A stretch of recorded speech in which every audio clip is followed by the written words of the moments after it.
Hi friends, welcome to நேகாய் vlogs. இன்றைக்கி டே 7 of Sashti விரதம். ஃபஸ்ட்டு கோலம் போட்டு முடிச்சுட்டு சாமி ரூம் எப்பயும் போல் சாமி வேலை எல்லாமே பார்த்து பூஜைலாம் முடிச்சாச்சு. இன்றைக்கி பேலன்ஸ் இருக்க விரதம், எனக்கு தெரிஞ்ச வே ஆஃப் விரதத்தை தான் நான் சொல்லிகிட்ருக்கேன். இதில் எதுனா தப்பு இருந்தது இல்லை வேறு எதுனா உங்களுக்கு தப்பாக நான் சொல்கிறேன் அப்படின்னு தெரிஞ்சால் எனக்கு கமெண்டில் சொல்லுங்கள், கண்டிப்பாக நான் தெரிஞ்சுக்கிறேன்.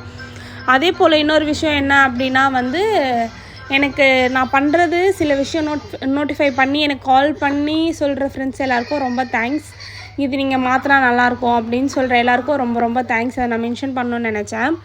அதே போல் நான் அதாவது 2 வேளை சாப்பிடாம இருந்து ஒரு வேளை டிஃபன் மட்டும் சாப்பிடுவேன். அந்த விரதத்தில் தான் முடித்தேன். அதாவது நான் பண்ணுறது. நெக்ஸ்ட் என்னென்னா ஒரு பொழுதுன்னு சொல்லுவாங்க.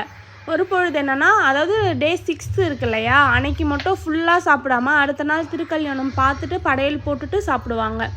இல்லைனா மௌன விரதம்னு சொல்லுவாங்க. அன்றைக்கி ஃபுல்லாக பேசாமல் இருப்பாங்க. அப்புறம் இளநீர் விரதம், அன்றைக்கி அந்த 2 வேளையோ இல்லைனா 3 வேளையோ அந்த 7 நாளும். இது நான் சொல்கிறது இந்த இளநீர் விரதம் 7 நாளும் சொல்கிறேன்.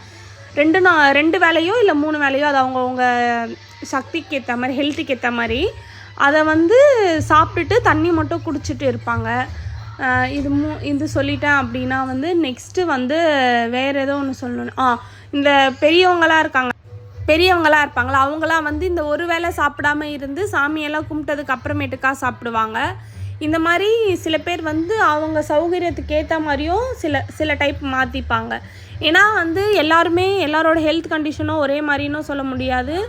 எல்லாருமே ஒரே ஸ்டேட் ஆஃப் மைண்டில் தான் பண்ணணும் அப்படின்ற அவசியமும் கிடையாது. நான் ஆல்ரெடி சொன்ன மாதிரி தான், உங்களோட ஹெல்த் கண்டிஷனை பொறுத்து உங்களுக்கு எந்த விரதம் வேணுன்றத நீங்கள் தான் சூஸ் பண்ணணும்.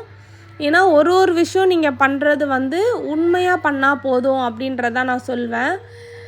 ஏன்னா நீங்கள் விரதமே இல்லாத சாமி கும்பிட்டாலுமே அவர் உங்களுக்கு செய்ய வேண்டியதை கண்டிப்பாக செய்வார். நீங்கள் உண்மையாகவும் நேர்மையாகவும் மனசாரவும் அவரை கும்பிட்டீங்க அப்படின்னா கண்டிப்பாக அவர் பண்ணுவார்.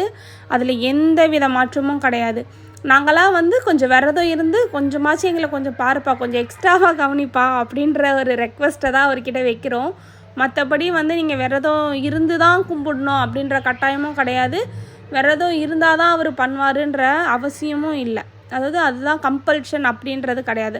அது எல்லாமே உங்களோட இஷ்டம், உங்களோட ஹெல்த் கண்டிஷனை பொறுத்து நீங்கள் பண்ண வேண்டியதை பண்ணுங்கள். இதில் உங்களுக்கு எதனா டவுட் இருந்தால் கண்டிப்பாக கமெண்ட் பண்ணுங்கள். நான் கண்டிப்பாக உங்களுக்கு அதுக்கான ரிப்ளையாக நான் சொல்கிறேன். தேங்க்யூ ஃப்ரெண்ட்ஸ், தேங்க்ஸ் ஃபார் வாட்சிங். நெக்ஸ்ட் வீடியோவில் பார்க்கலாம். பை.